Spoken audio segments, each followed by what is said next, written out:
Hey folks, I'm Chris and I'm your Commander Mechanic. The battle for Baldur's Gate brews keep coming with a hot one, featuring the new God creatures. That's right, Commander Legends 2 brought us 3 new 3-colored gods. The Esper God, Bane, Lord of Darkness, the Jund God, Baal, Lord of Murder, and the one I'm excited to talk about today, Myrkul, Lord of Bones. This Abzan colored god is a massive 7 mana for a 7/5.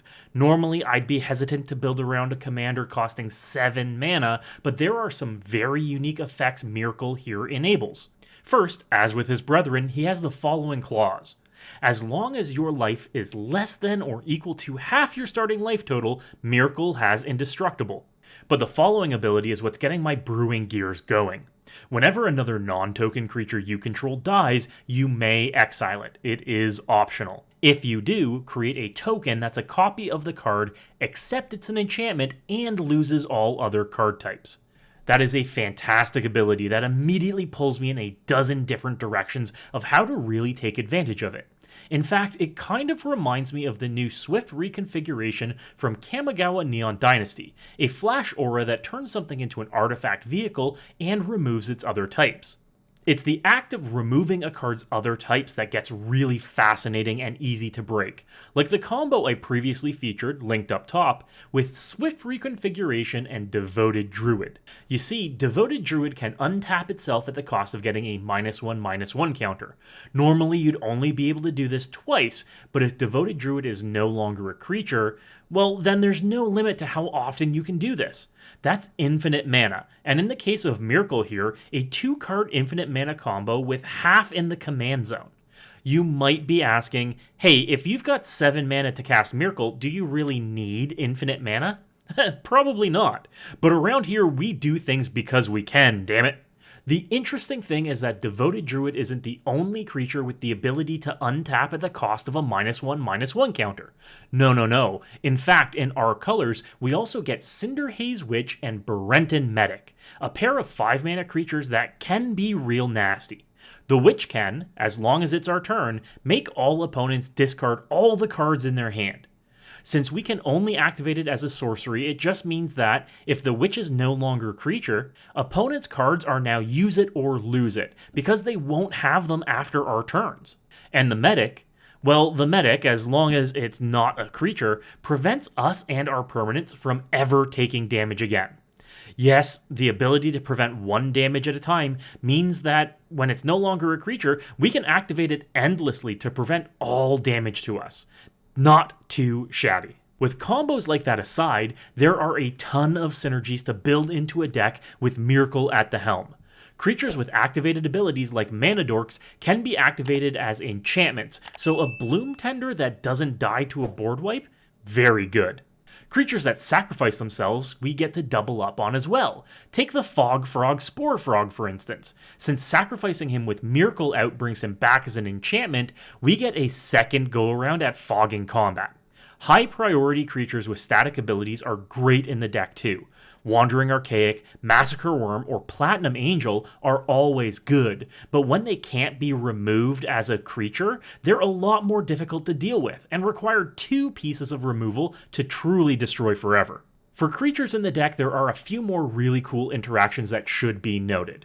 In my build, linked in the description, I've filled it with 40 creatures, ensuring that we aren't lacking for bodies. I've kind of built this deck like an Aristocrats deck meets an Enchantress deck. We want to take advantage of creatures that sacrifice themselves and come back as static enchantments, or triggers enter the battlefield effects, like Evoke creatures, since it doubles up on value. We also want to include classic Enchantress creatures, creatures that draw us cards and have other effects when we cast enchantments, or enchantments enter the battlefield. In this case, we'll want to prioritize the enter the battlefield enchantresses like Citizen Champion and Eidolon of Blossoms over cast enchantresses like Sithis Harvest Hand. And that's because these enters the battlefield enchantress effects trigger from your creatures dying with our commander out. There's a ton of value to be had when you have permanents that say, whenever a creature you control dies, draw a card. There's also a heavy emphasis in my list on the constellation creatures, creatures that are themselves enchantments and trigger whenever they or another enchantment enters the battlefield. Grim Guardian is a legit win con in this deck, acting to drain our opponents a life whenever a new enchantment enters the battlefield. Underworld Coinsmith can help replenish our life total the same way, along with providing some reach to drain opponents when they get low. And Thought Render Lamia helps strip cards from opponents' hands whenever our enchantments enter the battlefield. The resource denial this represents, essentially having each opponent discard a card whenever a creature we control bites it with our commander out, is massive and helps ensure we have some longevity. We have ways to protect our enchantments in the deck too. Sterling Grove and Fountain Watch prevent us from getting our key pieces removed with targeted removal. Fountain Watch, being a creature, makes targeting our enchantments even harder when it, itself, becomes an enchantment later.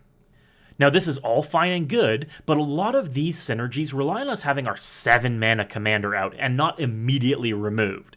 This means we want to prioritize having 20 or less life when we finally get to cast Myrkul so he has Indestructible. So how can we accomplish this? Well, in my build, I've ensured the mana base is as painful as possible. City of Brass, Fetch Lands, and Pain Lands all ensure we can take damage as we build our board state up. By the time we hit 7 mana, our base could have dealt us 10 to 15 points of damage to us alone. Since we don't always want that to be the case, I have included some off switches to our painful mana in Urborg Tomb of Yawgmoth and Yavimaya Cradle of Growth.